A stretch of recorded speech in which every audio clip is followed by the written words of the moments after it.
Hi, I'm Virginia Ward, and I'd love to share a part of my story with you.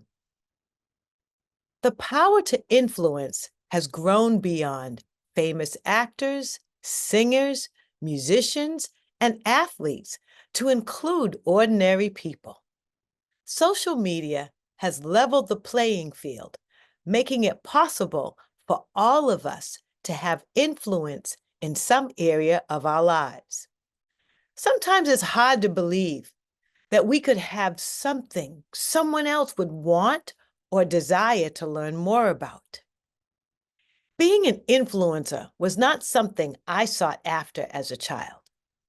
It was enough for me to do the basics in life, to be a good child, go to school, love, and respect others. As a mother of two sons, I'm often reminded of how easy it is to influence their faith for good or bad. From the natural things, such as driving them to school and fussing at other drivers, or the spiritual things like praying for and with them, my influence is always at work. My desire is for the next generation to see me as a woman of faith, consistently pointing them to God's greatest story for their lives. We can each be a person of influence.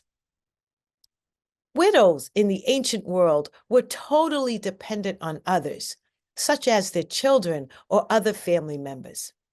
This status prevented them from being regarded as contributors. They were seen as receivers.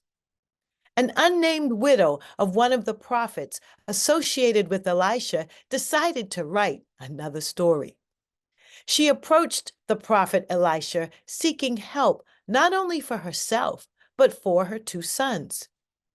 They were in danger of being sold into slavery to cover their father's debts. As only a desperate mother would do, this widow cries out to a man of great influence. At the stroke of a pen or a voice of a decree, he could change their situation. "What can I do to help you?" the prophet Elisha asked her, followed by, "What do you have in the house?" Elisha involved the widow in solving her problem. Hers was not an uncommon situation when a man, especially the head of the household, passed away.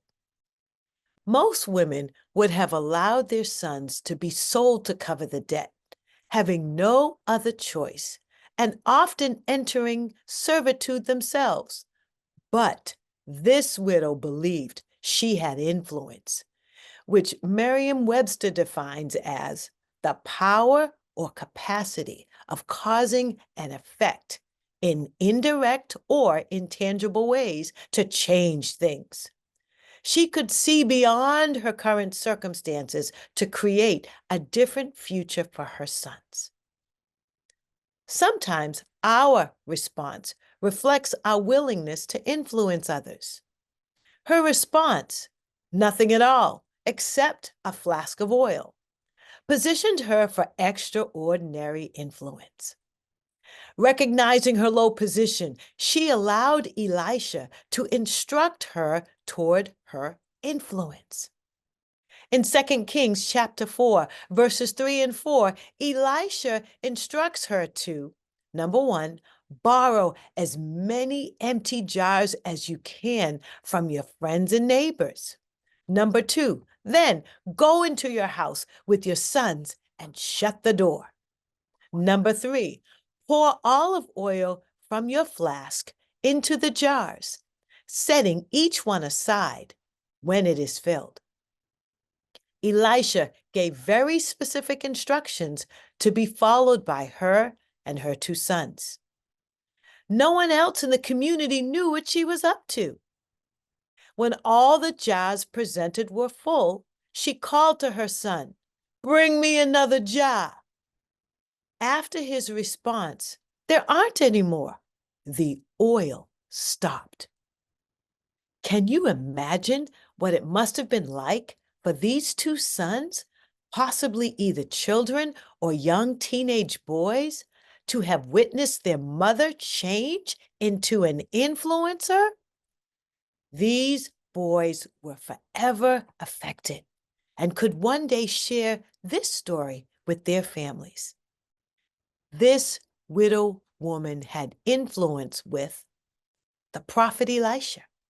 He could have dismissed her and not honored her request for help. He took time to address her, thereby saving a generation from servitude. Her neighbors. The community gave the widow and her sons jars that could be filled with oil.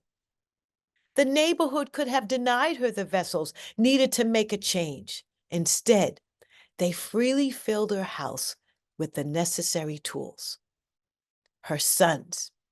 These boys saw a miracle in their house. Their mother stepped out in faith to keep her family intact, cried out for help, and acted on the plan given. Let's take a moment to reflect. In what ways are you knowingly influencing others around you?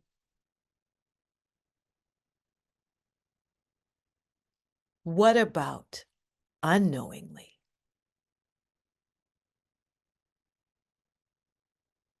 How can you be more intentional about extending your influence to others? Let's take a moment to imagine. Maybe you find it hard to believe that you have something someone else might want or desire to learn more about. Take a moment to prayerfully examine your life and ask God to show you the people you have influence with. Think about each of these people specifically and reflect on how you could use your influence intentionally to teach and encourage them. For connection and encouragement, visit everywomans-story.com.